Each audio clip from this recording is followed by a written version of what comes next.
शेतकरी मित्रांनो नमस्कार. आपण सध्या ऊस पिकाच्या प्लॉटमध्ये आलेलो आहोत. तर बऱ्याच शेतकरी मित्रांच्या ऊस पिकाच्या प्लॉटमध्ये या पद्धतीच्या सूक्ष्म अन्नद्रव्याची कमतरता आपल्याला दिसून येत आहे.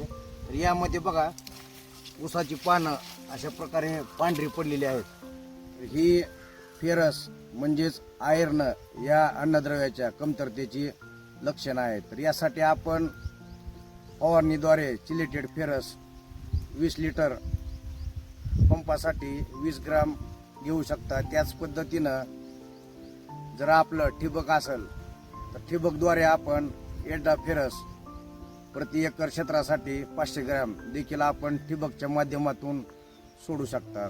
किंवा आपण जर ऊसाचा डोस टाकत असाल तर प्रति एकरी आपल्याला 10 किलो झिंक सल्फेटचा त्याच पद्धतीनं 10 किलो फेरस सल्फेटचा वापर करायचा आहे.